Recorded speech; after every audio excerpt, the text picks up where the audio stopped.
Good morning, dear students. How are you? I hope you'll be fine. प्यारे बच्चों, पिछली class में हम लोगों ने वैश्वीकरण और भारतीय अर्थव्यवस्था का फर्स्ट पार्ट कंप्लीट कर दिया था, जिसमें हम लोगों ने ये सीखा था कि बहुराष्ट्रीय कंपनियां क्या होती हैं और बहुराष्ट्रीय कंपनियां किसी अन्य देश में किस तरीके से एंट्री पाती हैं। जिसके कुछ मोड्स बताए थे, हमने आपको 4 मोड्स बताए थे, जिसमें नया कारखाना भी स्थापित कर सकती हैं और किसी देशी कंपनी के साथ वो संयुक्त उत्पादन का कॉन्ट्रैक्ट भी कर सकती हैं। प्यारे बच्चों, इस चैप्टर में हम आज पढ़ने जा रहे हैं विदेशी व्यापार और उदारीकरण और भूमंडलीकरण। भूमंडलीकरण वैश्वीकरण को ही कहते हैं।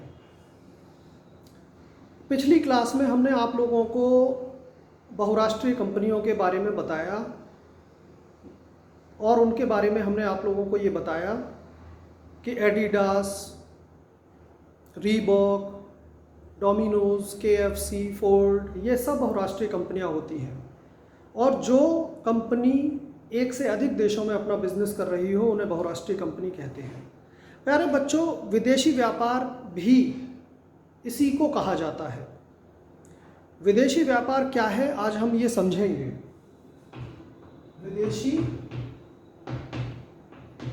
व्यापार, इसको हम कहेंगे फॉरेन ट्रेड।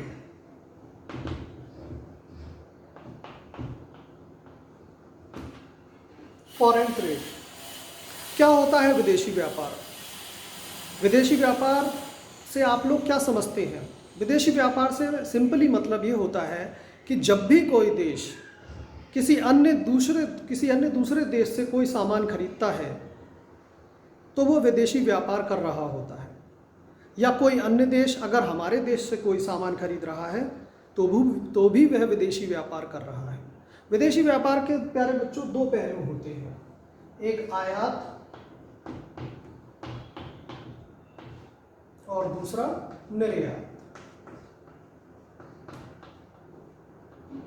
विदेशी व्यापार के आयात को हम इंग्लिश में इंपोर्ट कहते हैं और निर्यात को एक्सपोर्ट कहते हैं। इंपोर्ट क्या होता है? सपोज दैट अगर हम इंडिया और USA का एग्जांपल लें तो इंपोर्ट का मतलब क्या होता है? इंपोर्ट का मतलब होता है किसी दूसरे देश से माल खरीदना, और एक्सपोर्ट का मतलब होता है किसी दूसरे देश को माल बेचना। इंपोर्ट में इंडिया USA से प्रोडक्ट खरीदेगा। प्रोडक्ट का फ्लो आप देख रहे हैं कहाँ से हो रहा है? USA से इंडिया को प्रोडक्ट का फ्लो हो रहा है। और एक्सपोर्ट में इंडिया USA को प्रोडक्ट बेचेगा। तो प्रोडक्ट का फ्लो कहाँ से? इसे प्रोडक्ट मानिए, आप इस गोले को प्रोडक्ट मानिए। तो प्रोडक्ट का फ्लो इंपोर्ट में USA से इंडिया को हो रहा है और एक्सपोर्ट में दिस इज प्रोडक्ट, और निर्यात में इस प्रोडक्ट का फ्लो सीधे कहाँ हो रहा है? USA को। तो प्यारे बच्चों, अब सवाल ये उत्पन्न होता है कि विदेशी व्यापार होता क्यों है, और विदेशी व्यापार आप लोग समझ गए हैं कि क्या होता है। विदेशी व्यापार क्यों होता है? जैसा कि हमने आपको पिछली क्लास में भी बताया था कि जब भी कोई कंपनी किसी विशाल मार्केट, किसी विशाल बाजार का फ़ायदा उठाना चाहती है तो वो दूसरे देशों की तरफ अट्रैक्ट होती है, और साथ ही उस देश के लोगों को भी फ़ायदा मिलता है। उदाहरण के तौर पर अगर हम मान लें कि भारत एक विशाल बाजार है पूरे शेष विश्व के लिए। शेष विश्व कहते हैं भारत को छोड़कर जितने भी देश हैं उन सबका टोटल अगर हम कर लें देशों का तो उसे शेष विश्व कहेंगे। तो शेष विश्व के लिए भारत एक बहुत बड़ा बाजार है। अगर वो अपना प्रोडक्ट यहाँ आकर बेचते हैं तो सिंपली यहाँ के लोगों को बहुत सारे विकल्प मिलेंगे प्रोडक्ट्स के, और साथ ही सस्ता माल भी मिलेगा, और साथ ही बाहर की कंपनियों को यहाँ बहुत सारे खरीदार मिलेंगे जिससे उन्हें बहुत सारा लाभ भी होगा। अब जैसे उदाहरण के तौर पर हम मान लें चाइना है। चाइना के आप सभी इस बात से परिचित हैं कि चाइना की जो बिजली की झालरें आती हैं, चाइना के जो खिलौने आते हैं वो भारत के खिलौनों को काफ़ी कड़ी टक्कर देते हैं। ऐसा इसीलिए क्योंकि वो अच्छी टेक्नोलॉजी से बने होते हैं, उनकी फिनिशिंग अच्छी होती है, साथ ही साथ वो सस्ते भी होते हैं। तो यही कारण है कि चाइना के प्रोडक्ट्स भारत के प्रोडक्ट्स को टेक ओवर कर रहे हैं। इससे भारतीय ग्राहकों को इंडियन प्रोडक्ट्स और चाइना के प्रोडक्ट्स में तुलना करने का और विकल्प चुनने का अवसर प्राप्त होता है। उन्हें जौन सा प्रोडक्ट अच्छा लगेगा वो कौन सा प्रोडक्ट चूज़ कर लेंगे। तो और एक सस्ता माल भी मिल जाता है उन्हें इस तरीके से। तो अब हम ये समझ चुके हैं कि कोई भी विदेशी व्यापार, जब विदेशी व्यापार में कोई भी कंपनी इन्वॉल्व होती है तो कुछ कारण होते हैं जिसकी वजह से विदेशी व्यापार को किया जाता है। विदेशी व्यापार को करने के प्रमुख कारण हैं कि एक तो प्रतिस्पर्धा मिलती है, खरीदारों को ज़्यादा विकल्प मिलते हैं कोई भी सामान खरीदने के, और सस्ता माल मिलता है। लेकिन इसमें एक पेच है। इसमें एक पेच ये है कि अगर क्या हो कि भारत सरकार चाइना के प्रोडक्ट्स पर टैक्स लगा दे तो भी क्या वो सस्ते रहेंगे? तब वो शायद इतने सस्ते नहीं रहेंगे। तो भारत सरकार टैक्स क्यों नहीं लगाती? भारत सरकार टैक्स लगाती है और सरकारें किसी भी देश की ऐसा करती हैं, पर ये व्यापार में अवरोध पैदा करेंगे। अगर चाइना का माल हमारे इंडिया में टैक्स लगाने की वजह से महंगा हो जाता है तो ये स्वतंत्र व्यापार में अवरोध पैदा करेगा, जो कि विश्व व्यापार संगठन के नियमों का उल्लंघन है। पर कोई भी देश अपने देश की अर्थव्यवस्था को बचाने के लिए ऐसा कर सकता है कि वो किसी भी प्रोडक्ट पर, किसी अन्य देश के प्रोडक्ट पर टैक्स लगाकर उसके सामान को महंगा कर दे, बशर्ते कि उसकी देश की अर्थव्यवस्था को खतरा उत्पन्न हो रहा हो। तो ये चीज़ें हम आपको अगले क्लास में समझाएंगे, विश्व व्यापार संगठन और उससे जुड़े पहलुओं को। लेकिन फ़िलहाल आप इतना समझ लीजिए कि कोई भी सरकार अपने प्रोडक्ट्स को बचाने के लिए इम्पोर्ट्स हमने आप लोगों को समझाया कि यूएसए से अगर इंडिया कोई माल आ रहा है तो उस पर टैक्स को रेज कर सकती है। प्यारे बच्चों, तो अब हम इसमें ये समझ चुके हैं कि इन विदेशी व्यापार क्या होता है। अब हम जानेंगे कि वैश्वीकरण क्या होता है। वैश्वीकरण के बारे में हमने आप लोगों को बता दिया है। आपकी किताब में आप लोग वैश्वीकरण को इसमें समझिए। वैश्वीकरण क्या है? पेज नंबर 61 पर वैश्वीकरण दे रखा है। वैश्वीकरण के बारे में हमने आपको पहले भी बताया है कि वैश्वीकरण का मतलब भूमंडलीकरण से होता है, जिसमें सारी दुनिया एक गांव की तरह से हो जाती है छोटे, और सभी देशों का परस्पर एक दूसरे से संबंध हो जाता है। सभी देश एक दूसरे से सामान खरीदने लगते हैं। यूएसए चाइना से सामान खरीद रहा है, चाइना यूएसए से सामान खरीद रहा है, यूएसए इंडिया से भी सामान खरीद रहा है। तो इस तरीके से फिनलैंड, स्विट्ज़रलैंड, फिलीपींस, ये सारे के सारे मुल्क आपस में एक दूसरे से विदेशी व्यापार एक दूसरे के साथ संलग्न है। तो इन्हीं सब पूरी धरती पर जितने भी देश हैं उन सब के बीच में परस्पर संबंध होने को और व्यापार होने को वैश्वीकरण कहा जाता है। प्यारे बच्चों, इस बात को आप अच्छे तरीके से समझ लीजिए। अब सवाल यहाँ ये पैदा होता है कि वैश्वीकरण होता क्यों है? वैश्वीकरण होता क्यों है, ये बात हम आपको पहले भी पिछली क्लास में बता चुके हैं कि वैश्वीकरण का सिंपली मतलब ज़्यादा से ज़्यादा संसाधनों का विदोहन, अच्छा मार्केट मिलना और एक दूसरे की देशों की चीज़ों को पहुंचाना और विकल्प ज़्यादा से ज़्यादा खरीदारों को उपलब्ध कराना होता है। इसमें आयात और निर्यात दो तरह की प्रक्रियाएं शामिल होती हैं विदेशी व्यापार में।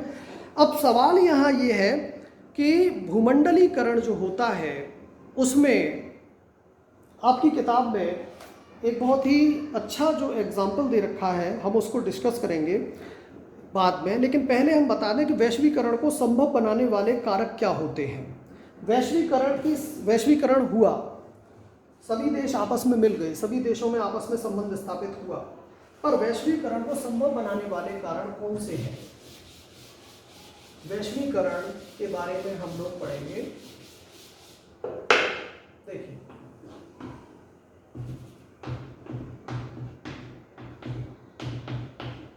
वैश्वीकरण किन किन वजहों से सक्सेसफुल होता है, ये हम आप लोगों को बताएं। वैश्वीकरण के सक्सेस के पीछे बहुत सारे कारकों का योगदान है, पर जो सबसे महत्वपूर्ण कारक हैं हम उनकी स्टडी करेंगे। सबसे पहला है परिवहन। जब सभी देश आपस में एक दूसरे के साथ व्यापार कर रहे हैं, सभी देश एक दूसरे के साथ संबंध अच्छे हैं, तो उसमें परिवहन यानी कि ट्रांसपोर्ट का बहुत महत्वपूर्ण रोल है प्यारे दोस्तों। ट्रांसपोर्ट का बहुत महत्वपूर्ण रोल है, क्योंकि समुद्र पारीय ट्रांसपोर्ट यानी कि शिप्स के माध्यम से, हवाई जहाज़ के माध्यम से, समुद्र मार्ग से, जल मार्ग से और थल मार्ग से भी बिजनेस किया जा सकता है। और ये साधन इतने उन्नत हो चुके हैं आज की तारीख में कि व्यापार करना बहुत आसान है। दूसरा है सबसे इम्पोर्टेंट, संचार और सूचना प्रौद्योगिकी। संचार और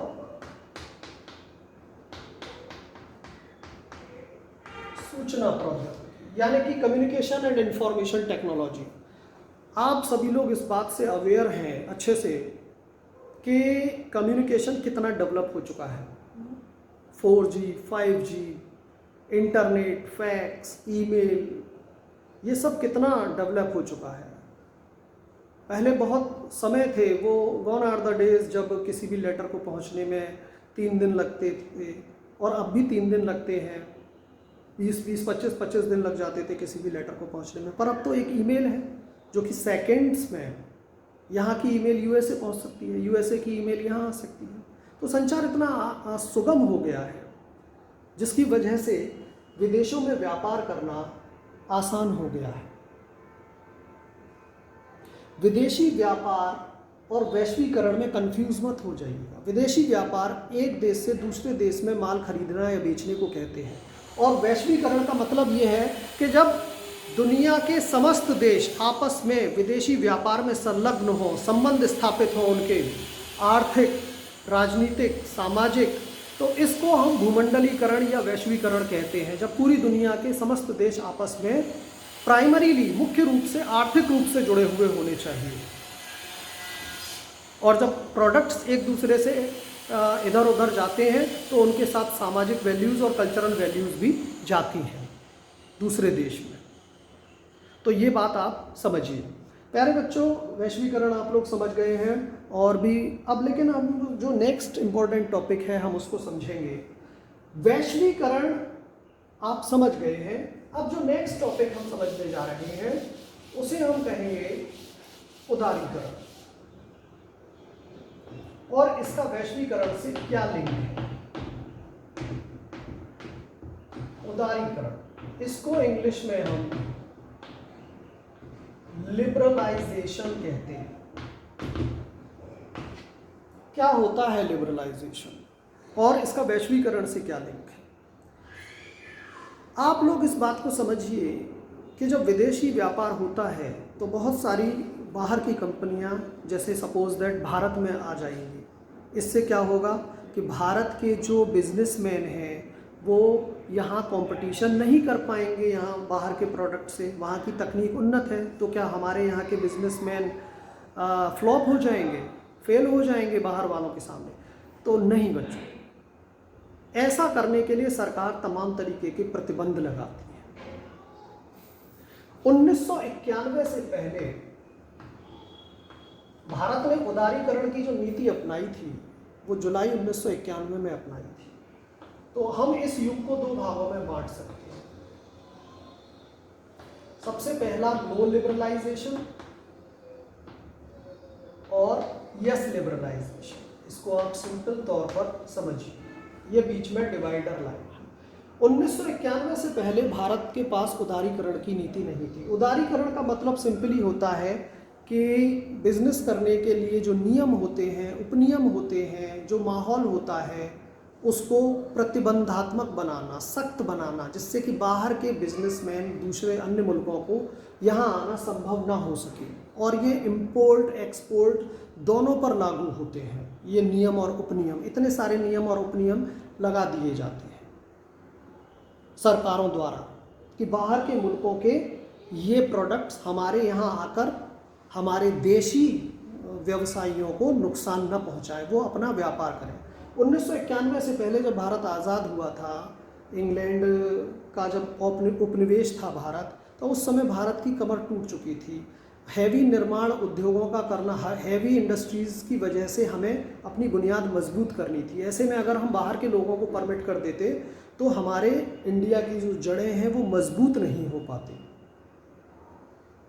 इसी कारण से सरकार ने 1991 से पहले नियमों और उपनियमों में कोई ढील नहीं दी, और ना ही जिससे कि हमारे भारतीय अर्थव्यवस्था ढंग से पनप सके।